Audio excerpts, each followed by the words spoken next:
За залуусаа. Урд өмнө хизээд сонсогдож байгаагүй жинхэнэ галзуу Саяатай нэгэн шинэ вебтүүнийг өнөөдөр манасуу анх удаа рекап хийж хүргэх гэж байна.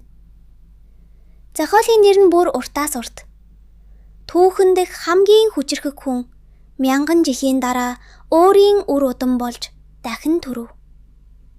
Наан чинь юу болоод байна гэхээр насаараа туйлгүй хүч чадлыг эрэлхийлж мөнхийн амьдрал дуусашгүй тулааныг хүссэн Илдрагон удмын үндэслэгч Гилфас гэх мундаг ир хөгшөрч өгснийхээ дараа нүдэ нээсэн чинь бүр мянган жилийн дараах ирээдүйд өөрийнхөө удмын сул дорой хүү Зиг Илдрагон болоод дахин төрчихдөг байгаа.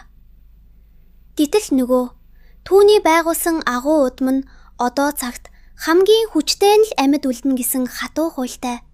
Дээрээс нь хүн түлхтнийг сүрэл рүү түлхэх айншигт аюул гарч ирсэн байт юм.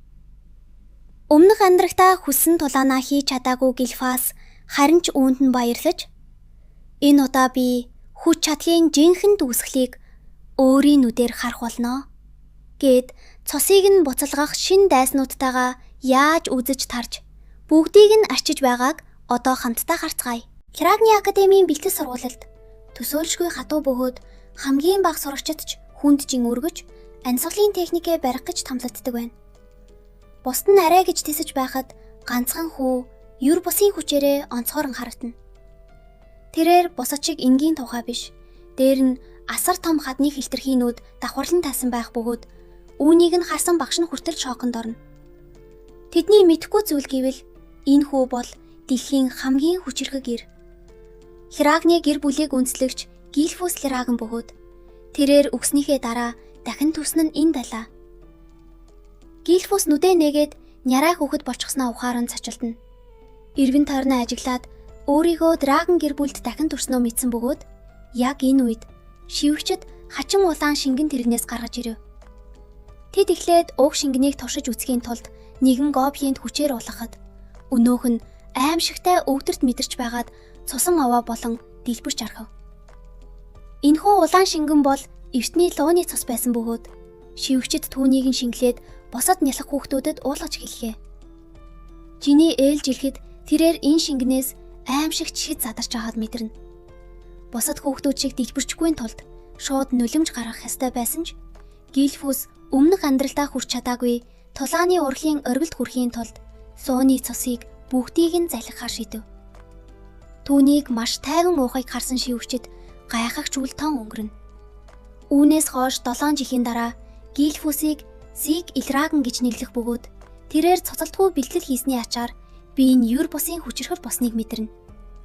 Түүний уусан лууны цус энгийн хүнээс хэд дахин давуу бие махбодыг бэлгэлсэн бөгөөд өмнөх амьдралынхаа туршлага бурханлаг луунуудын заавраар Зиг эртний лууны тэрхүү өвөрмөц хүчийг өөртөө нэг ч тослыг үлдээлгүй бүрэн шингээж чадсан байлаа. Зэгийн бие маш хурдан хуурж өөрчлөгдсөн тул тэр өөрөө ч үүндээ итгэж чадахгүй байв.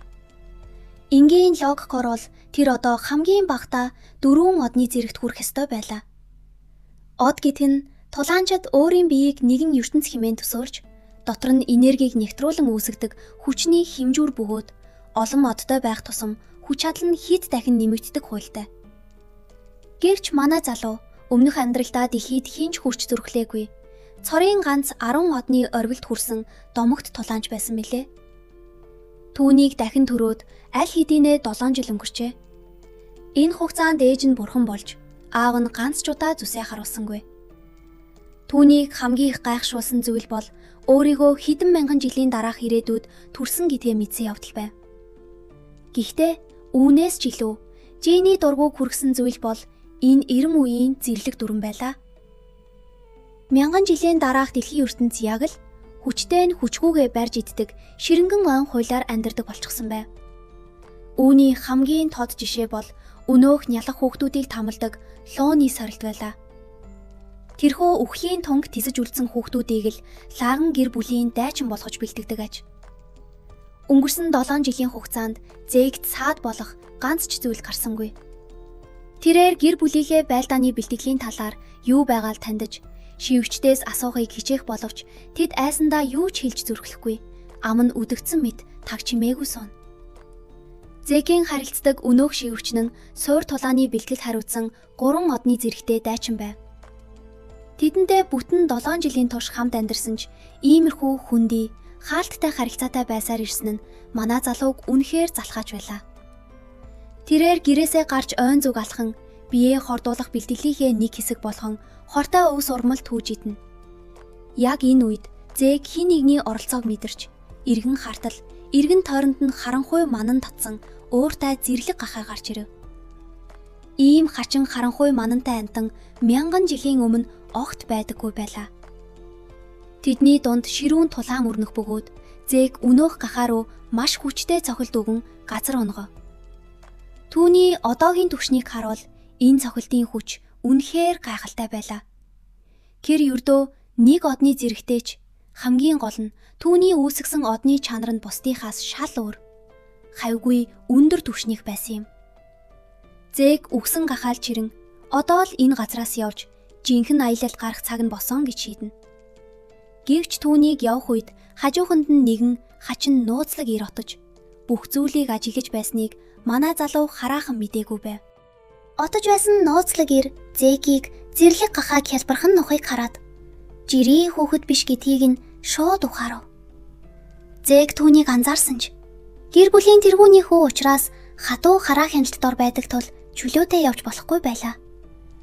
Нөгөө хэр түүнийг усам сонирхож эхэлнэ. Дараа нь Зэг хэсэг дайчдын яриаг хулгаагаар сонсож байгаад өрөөнд нь ортол. Тэд Зэгийг шалгалтанд авахар ирснээ дуулав. Зэг өөрийгөө гол гэр бүлдээ эргэж ирлээ гэж бодсон ч тэд түүнийг Сооны үүр актем руу авч явсанд уур нь хүрнэ.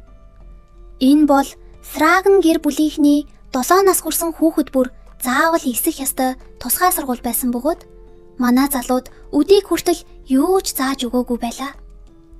Зэг заавал өгөх ёстой энэ шалгалтаас болоод толгоогоо барин зогсож байтал Орцгейл тасганы Фангс гэх хүү ирж танилцав. Зэг түүнийг эхэндээ аймхаа гэж бодсон ч дотроо зоригтойг нь анзаарна. Зэг шалгалтын тасаар юу ч мэдэхгүй байгаагаа хэлэхэд Фангс байгаж хоцров. Яг энэ үед Ритин гих атман хүү ирж Фангсыг "Аав чинь сургуулаа төгсөж чадаагүй, арчаагүй хиймэл лөө байж чи энд юугаа хийж байгаа юм?" хэмээн дээрлэж эхэллээ. Срагны гэр бүл шин цэргээс эхлээд дээд удирдлагууд хүртэл маш хатуу эренбитэй бөгөөд сургуулаа төгсөөгүй хаягдсан хүмүүсийг хиймэл лөө гэж хамгийн доод түвшинд үздэг аж. Фангс гэр бүлийнхээ энэ гутамшигт нэрийг цэвэрлэхийг хүсэж байв. Зэг шин найзаа өмөөрөн түүнд боломж олгох хэрэгтэйг хэлэхэд танхаа бацаанууд улам уурсан тэднийг баалгаж Зэг найзаа хамгаасаар байлаа. Удсангүй луугийн дайчин багш шалгалт ихснийг зарлаж бүртгүүлээд 2 дугаар хаалга руу орохыг тушаав. Эхний шалгалт бол тусгай хад цавчих бөгөөд зөвхөн өгсөн зэвсэг эсвэл нүцгэн гараараа хаданд зураас гаргаж чадвал тэнцэх байв. Сурагчдад 3 боломж өгөх бөгөөд Зэг үүнийг дэндүү амархан байна гэхэд найз нь шоконд орно. Өнөөх хад нь өөрөө нүхэн төлчдөг бөгөөд хэрэг зөвхөн бүдүүлэг хүчээр цахивал тэр хүчийг нь хэд дахин нугалж өөр рүү нь ойлгодог аюултай эд байв.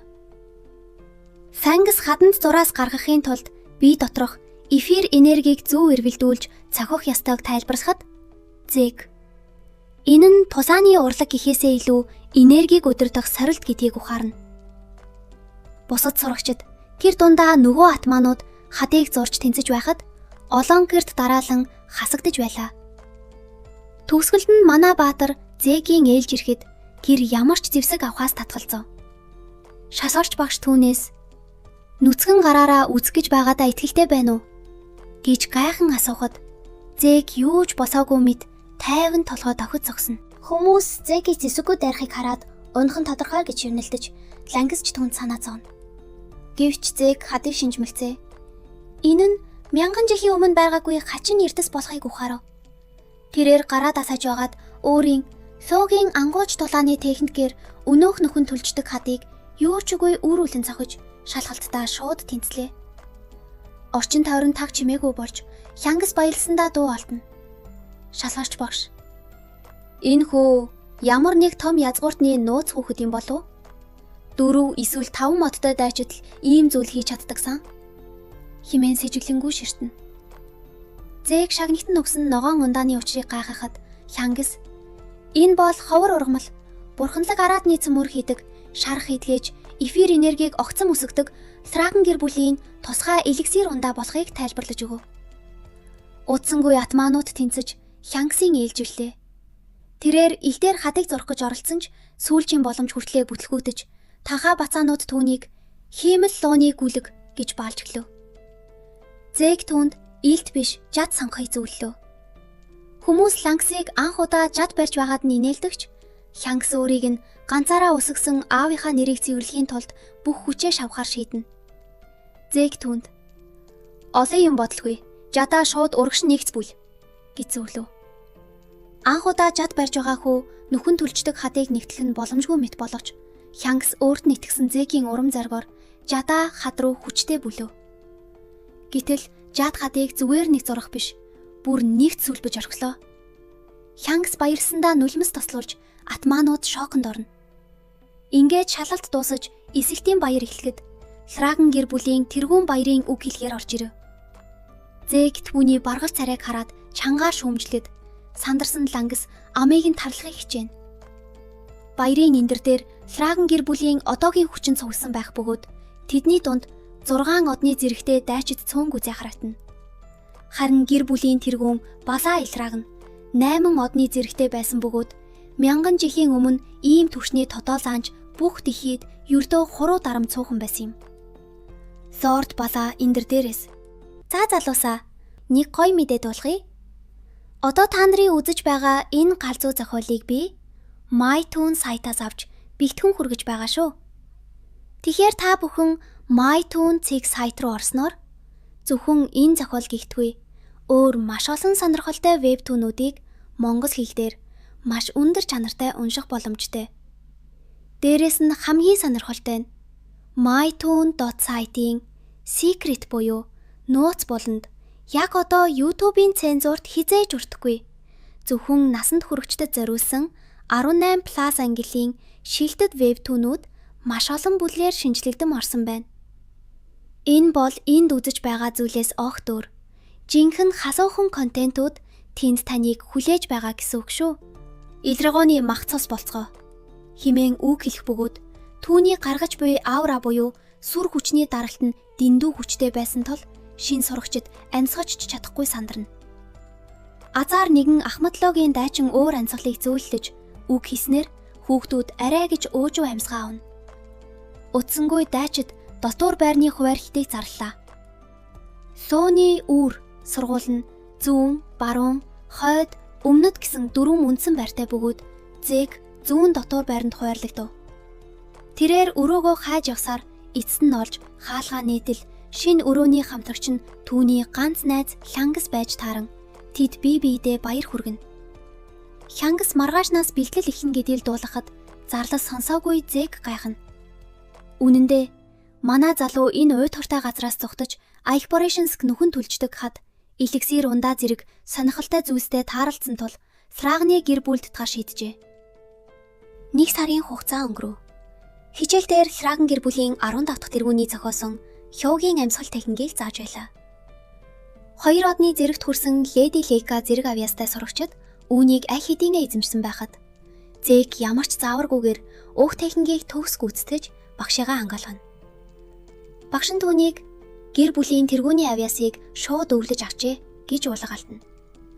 Үнэн дээр энэ техник нь өмнөх амьдралдаа Зээгийн өөрийнх нь зохиосон Хёгийн хааны амьсгал техник хувирч өөрчлөгдсөн хувилбар байлаа. Энэхүү арга нь агаар дахь эфир энергийг биедээ татаж түүнийг хуримтлуулах замаар хүчээ зузааддаг бөгөөд суралцагчийн ур чадвараас хамаарч үр дүн нь өөр гардаг учраас язгууртан гэр бүлүүд өөрсдийн стилийг маш чанд нууцладаг байна. Академи зааж байгаа энэ техник нь зөвхөн зогсож байхдаа ажилдаг сул талтай тул Зээгт огт таалагдсангүй. Учир нь түүний өмнөх амьдралын суугийн хааны ансвал нь хөдөлж байхдаа ч эфир энергийг чөлөөтэй ашиглах боломжийг олгодог байв. Тухайн үед энэ нь хэтэрхий хэцүү байсан тул Гильфус өөрийн гэр бүлийг хүчрхэгжүүлэхийн тулд техникийг нь хөнгөвчилж өгсөн бөгөөд ирээдүйд ийм сул болоод үлдчихнэ гэж зүудэрч байсангүй. Орой хоолны үеэр Зэг найз Лангсыг "Хурдан хоолоо ид. Чи хитрхи сул байна. Улам их бэлтгэл хийх хэрэгтэй" гэж шавдуулна. Яг энэ үед сургуулийн гоц авьяастан Леди Хейка ирж Зэгийг саяны шалгалт дээр үнэхээр мундаг байсныг нь магтана. Лангс сандарч охиныг гэр бүлийн тэргүүний охин гэдгийг шивгэнэхэд Зэг юу ч болоогүй мэд.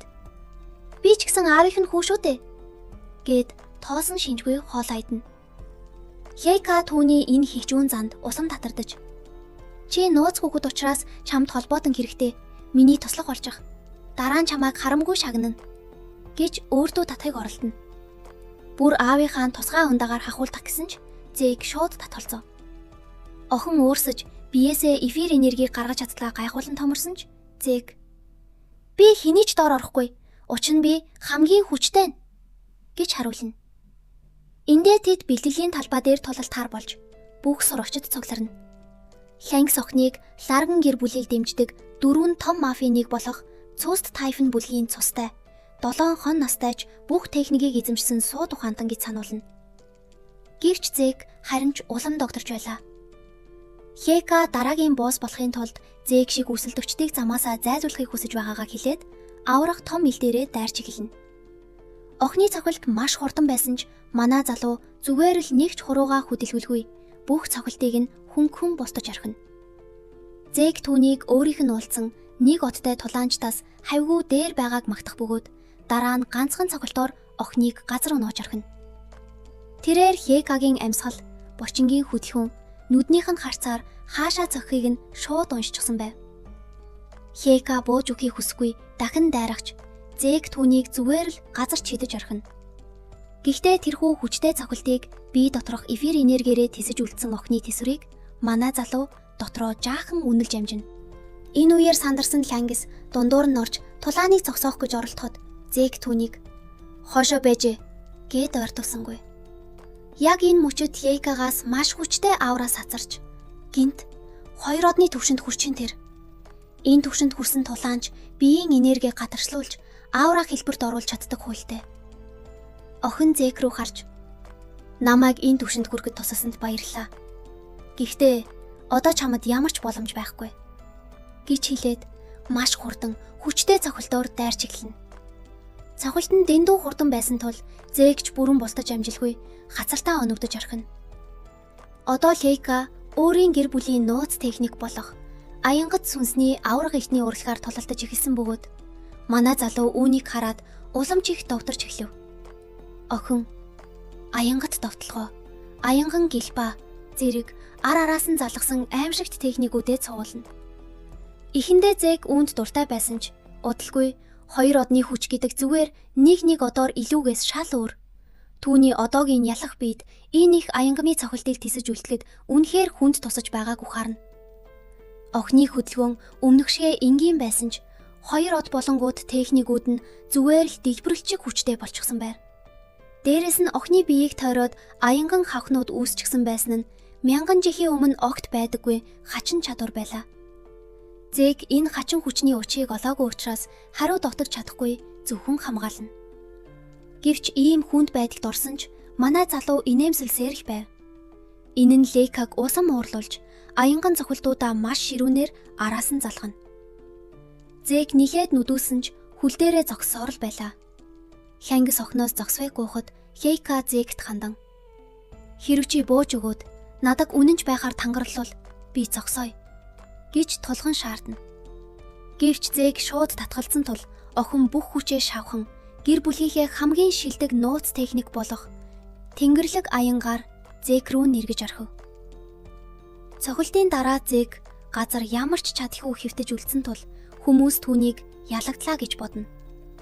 Гэтэл бүгдийн нүд орой дээрээ гартал Зэг биеэсээ аянг сацуулсаар дахин босоод ирдэг байгаа. Хейка гайхаж хоцроход Зэг "Би чиний техникүүдийг судлахын тулд зориуд цохилтуудыг чинь биеэрээ анзаж байсан юм. Одоо би ч гэсэн үүнийг чинь хийж чадхаар болчихлоо" гэж хэлээд инээн. Зэг охины цохилтыг авч байхдаа өөрийн Луугийн хааны амьсгалыг тасралтгүй ашиглаж байсан бөгөөд энэ нь охины аянган энергитэй аруулд орж Зэгийн бие дотор аянг үүсэж түүнийг өөрөө удирдах сурсан хэрэг байлаа. Тэрээр охины гэр бүлийн тусгай генийг өөрийн техниктэй хослуулан маш том хичээл сурч авснаа хэлээд Хейкагийн ачаар өөрөө ч бас 2 одны зэрэгт хүрчихсэн. Тусаан одоо л жинхэнэ утгаараа эхэлж байгааг зална. Зэг бие доторх хүч чадлын юр бусын шин чанарыг мэдэрч удахгүй үүнийг бүрэн мухаж ойлгохоо мэдэрнэ. Тэднийг тулалдаж байх хооронд хажууд нь зогсох Лангс гэр бүлийн тэргүүнүүдийн жинхэнэ хүчийг хараад үхтлээ сандарна. Гэвч одоо Хейкагийн аянган цохилтууд манай баатарт хүрэх байтугай ойртож чадхааргүй болсон байв. Тэдний дунд ширүүн тулаан үргэлжсээр байх бөгөөд хэсэг хугацааны дараа Зэг шин техник эсвэл тусгай хэлбэр үүсэж энэ бүхнийг дуусгахаа шийднэ. Хейка гайхаж бодол тагтан зогсогцоор манай залуу боломжийг ашиглан дайрч өөрийн тусгай хэлбэр болох лөөг устгавч урлагаараа маш хүчтэй цохилт өгч охиныг ганцхан хоромт газар унгаж орхив. Тулаан үнэхээр гайхалтай, сонирхолтой болж өнгөрсөн бөгөөд Хейка өөрийгөө ялагдсанд огт итгэж чадахгүй балмөрдөнө. Учир нь тэр дараагийн босс болохын тулд ах нарыгаа хүртэл давж гарах ёстой байтал ийхүү өөцгүүд унсандаа шоконд оржээ. Гэрч манай баатар түүнийг басхын оронд ур чадварыг нь үнэлж нүүрэндээ инээнсэлэр тодруулан магтана. Тэгээ зогсохгүй. Энэ чинь эцсийн цэг биш. Дараа дахиад надтай үзнэ гэж бодож шин зүйл сураарай. Химэн Хейкаг урамшуулж дараа өөр нэг өдөр дахин тулалдахыг санаж болгоно. Харин Хейкагийн хувьд Зэг аль хэдийнэ хизээж давж асгашгүй аврах том хан шиг санагдаж хоцорсон байлаа. Хэдэн цагийн дараа Храган гэр бүлийн том босс Баса Ихраган өөрийн тусааны техникийн нэгдүгээр хэлбэрийг давтаж байтал нэгэн дайчин яаран орж ирж Хейкагийн тухай илтгэн. Тэрээр охин Хейка чинь ердөө 7 хон наснда 2 одны зэрэгт хүрчлээ. Энэ үнэхээр гайхаж таагяас. Сургуулаа төгсөх үедээ 4 эсвэл бүр 5 оддорч болж магадгүй байна гэж баяртай мэдээд дуулгана. Гэвч хүүтэн сэтгэлдээ аав нь үүнийг огт тоосон шинжгүй. Наад чадвараа тулаанд зөв ашиглаж сурсан цагт нь л надад хэл. Миний цагийг бүүр гэж ам таглав. За ингээд өнөөдрийн анги маань энд хүрээ дуусаж байна. Мянган жилийн дараа дахин төрсэн Гэлфас ахын маань ирээдүйн ертөнцийг байлдан дагуулах аялал дөнгөж л эхэлж байна шүү дээ. Дараагийн бүлэг дээр Зикийн биед орсон тэрээр өөрийнх нь байгуулсан сул дорой болсон Илдрагн удмыг яаж босгож ирэх бол? Бас нөгөө хүн төрлөختний занд хийлээд байгаа хаас гихчтэй хэрхэн тулалдахыг дараагийн ангиас хамтдаа харцгаая. Манай өнөөдрийн видео дээр ердөө 9-р бүлэг хүртэлх яригдсан байгаа бол MyToon сайтад яг одоо 44-р бүлэг хүртэл орчихсон байгаа шүү. Угаасаа Web2 маань өөрөө 44 бүлэг хүртэл гарсан байгаа. Зохиолч нь дараагийн бүлгүүдийг нь хараахан гаргаагүй байгаа шүү guys. Хэрвээ та нарт энэ видео таалагдсан бол лайк дараад сувгтаа заавал subscribe хийгээрэй. Сэтгэгдэл хэсэр дараагийн анги дээр юу болохыг тааж бичгээ мартав. Дараагийн ангиар тун удахгүй уулзцгаая. Баяртай залгасаа.